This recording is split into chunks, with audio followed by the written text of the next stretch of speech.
Hey, good morning. Thank you for joining me. I'm Eric Gerritson from MGM Werx here in Montgomery, Alabama, and welcome to Werx on the Web. Today we have the founder and CEO of DVI Group and one of his other guys. I'll let them introduce themselves in a second. We're going to talk more about how they're going to fit into the Professional Military Education's Future Technology Showcase, which is coming up here this fall. So let me bring them into the studio. Glad you're here with us. Thank you. Hey, good morning. We'll go ahead and start with you. Can you go ahead and tell us a little bit about the DVI Group? What got you there? What you do? Sure. We are a strategic video communications company, and we help businesses and organizations solve challenges, problems using the power of video. We've been doing it. I started the company 20 years ago, and we've been an award-winning organization ever since. We recently, about 4 years ago, got into aviation training. And that's because of a project that was brought to us by Delta Airlines. And it's been extremely successful, and Glenn and I can share a lot more about it over the next couple of minutes. But that's what brings us here today. Great. So let's talk about your awards real quickly. You were just again chosen as an Inc. magazine's top 5,000, but really I think you were number 1238 or something like that. Right. You're dead on. Yeah, congratulations on that. That's a big deal. And also, you are also in the running for Entrepreneur of the Year. Is that also correct? That is correct. We've had a really fortunate run over the last 5-7 years with a lot of successes and what we're doing in training for a lot of different industries. And the work is paying off, and we're being recognized for it. Wow, congratulations. And then we move over to Glenn. Glenn, so you're a commercial airline pilot, is that right? That's correct. Yep. What airframe? A320 right now, but I've flown the 737 CRJ, Dornier 328, A330, and probably missing a couple. Beech 1900, 30 years in the airline training industry. 30. Do you have any military background? I do not. Nope. All civilian.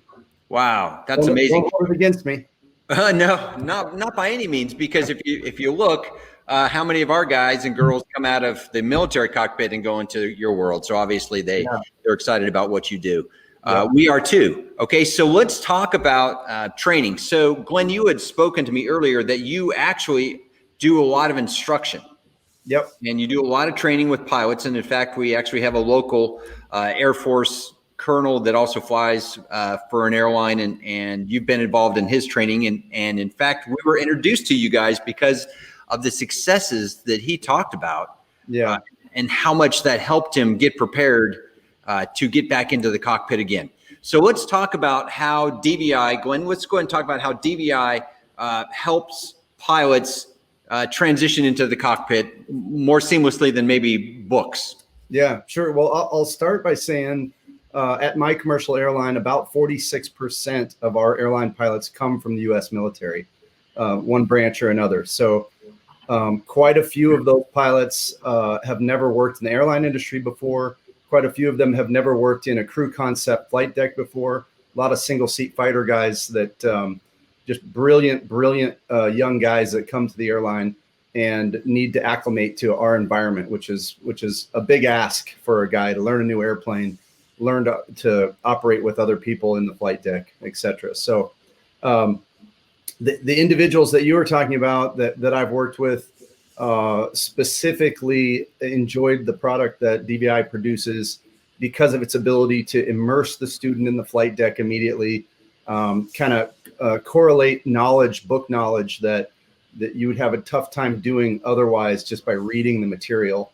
And it really does a really good job of prepping them for the simulator environment that is usually where those correlations happen. So a lot of that stuff snapping together in their brains much earlier by watching the video content and immersing themselves, seeing firsthand the indications and the communications that happen in the flight deck before they have to actually get in the sim and try and quickly catch up in the actual environment. So it's been a fantastic product for our airline.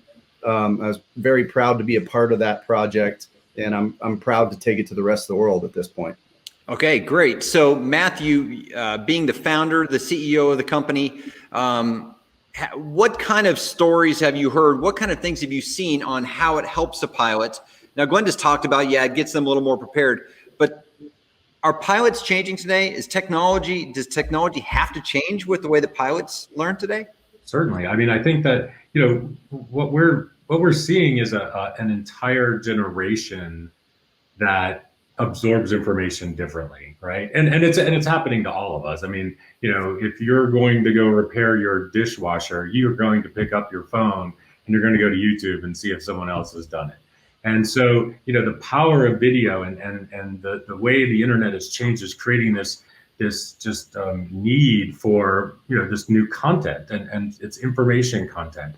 And the learners today are used to this mode of learning. And so what we've done is really harness the power of video. And when you think about video, you think about, there's live action, there's animation, there's 3D. And when you marry all these things together with really powerful instructional design, what you get is what we've created, which is this patent pending design methodology for training and, really training any really human machine interaction.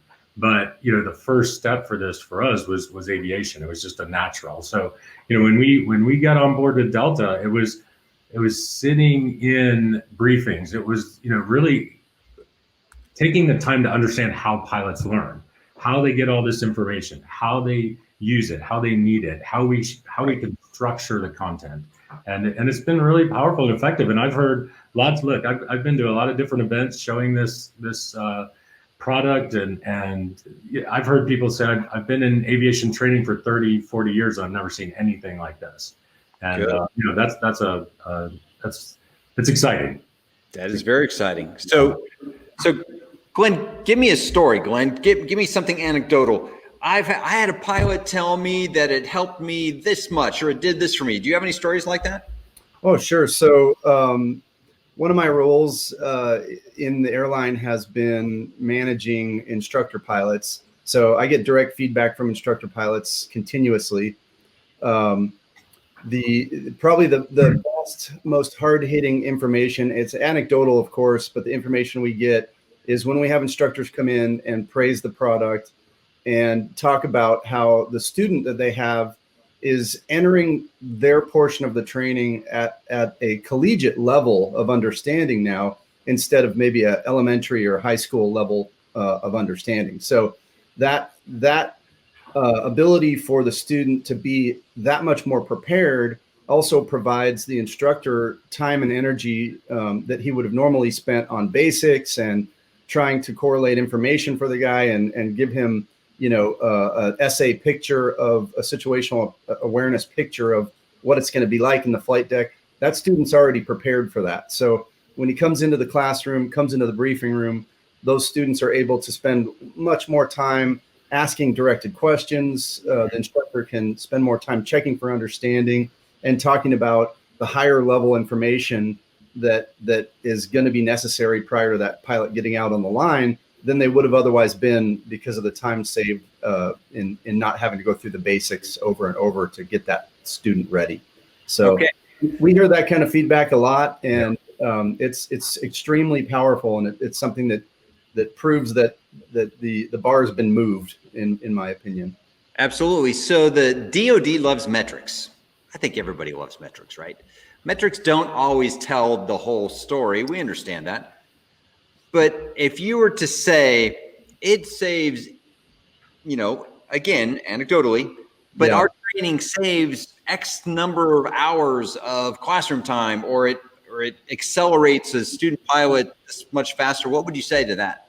Yeah, Delta actually did a study on, and fortunately for Delta, an airline like that, any of the commercial major airlines, their failure rates and repeat training rates are very, very low to begin with.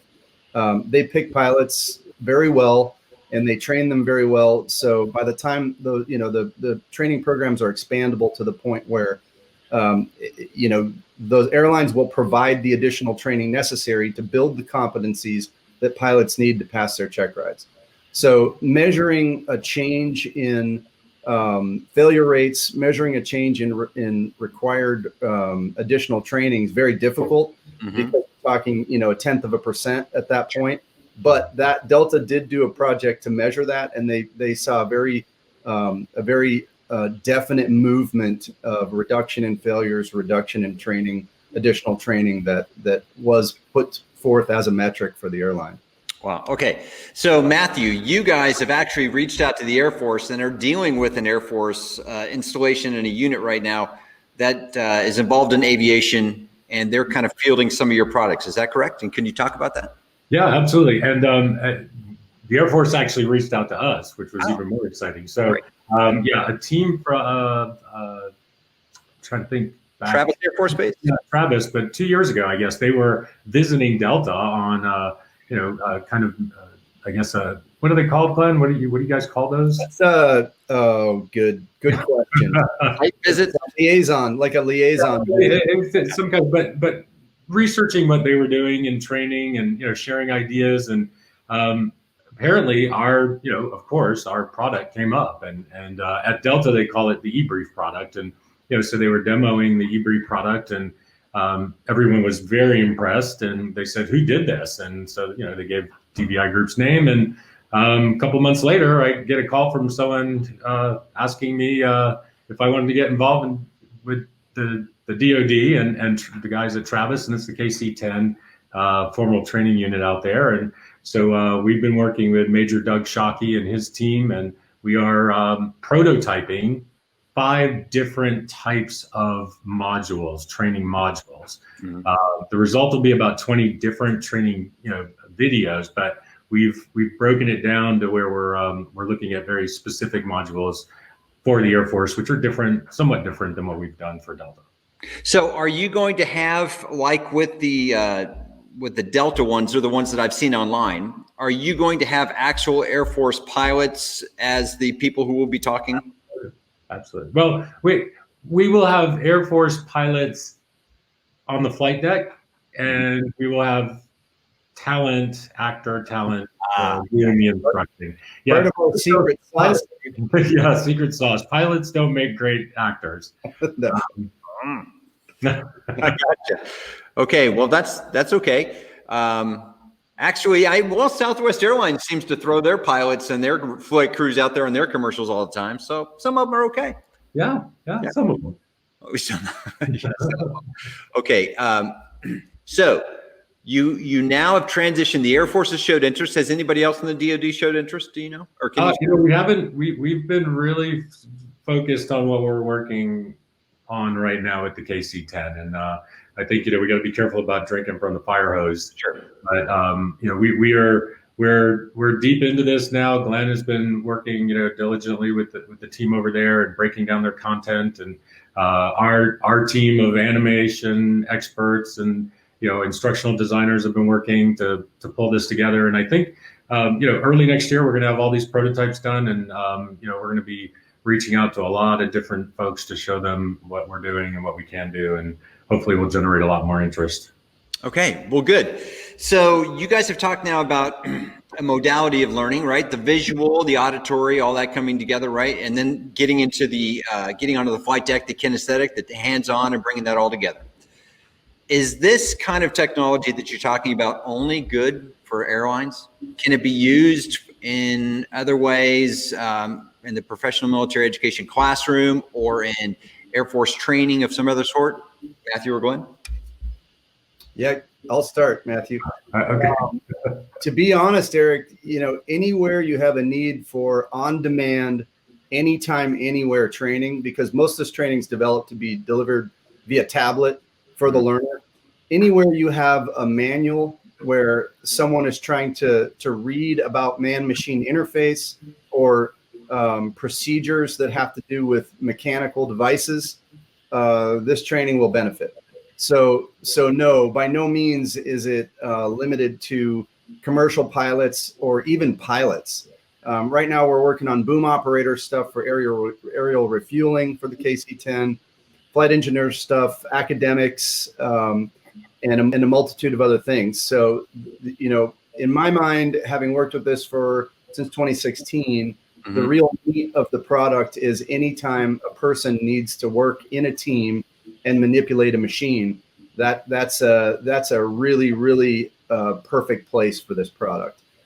Because right now most people just have to read about how that works in a black and white document, whereas we take that guidance material and we turn it into an environment which they can immerse themselves in, and they can use mimicry to see what the people that do it very well do, and then they can try and mimic that behavior. They gain insights from targeted looks at the specific indications and information that comes into the human in that system, and they're able to absorb those things and be prepared to see them in real life in a way that a manual, a written page just can't do. So it's got a broad scope, a broad spectrum. We're focusing on our professional experience right now is the airline and crew concept and crew aircraft training, but it's definitely expandable beyond that regime. Okay. And just to add a little bit, the science behind it, right? So the human brain processes visual imagery 60,000 times faster than reading it off text on a page. Studies have shown that people who are learning from a visual modem get 83% increase in retention. And so when you marry those kinds of things to the learning, and that's kind of this patent pending design methodology that we've got in place now. And when you take the audio cues, the visual cues, and you marry that all together, and it's really powerful. And video never has a bad day, I always say. So it's standardized learning, and everyone gets the same high level of instruction. Then when you take that one step further, and this is something we're working on with a partner company, is there's interactivity that can be built into this. So you can get decision points and go one way or the other. And I tend to not say gamification too much because people get to misinterpret that, but there's a lot of learning that can come from decision points in this, and being able to access additional information on the video through interactivity. And the other thing that Glenn talked about, our system is also about the deployment. So what we're doing with the KC-10 FTU is we're also building the platform to be able to deploy the videos. And that platform takes this all one step further because it's searchable content. So the video becomes searchable, and you can search for, if you're looking for something very specific, you're going to find all the instances in the library where you can find that video content. And when you click on it, it takes you right to that position in the timeline. So it just is a very powerful kind of ecosystem unto itself. Absolutely. So if I'm sitting in the cockpit or I'm sitting in the classroom or whatever it may be, and I type in the search phrase, let's say Autopilot, it would bring up all the different videos. And where in the video they're talking about the Autopilot. Okay, that's fantastic. So in the professional military education world, in the Air Force, and in fact the whole DoD, much of what people have to do every day is manage people, and managing people sometimes is difficult. And some people aren't good at managing other people, right? It is a learned skill. Naturally, it just doesn't come for most. It's a learned skill. Could your technologies be used on the human resources side instead of a cockpit? You're in an office environment or whatever it may be. Matthew. Yeah, Eric. For 20 years we've been designing training content for businesses and organizations. Okay.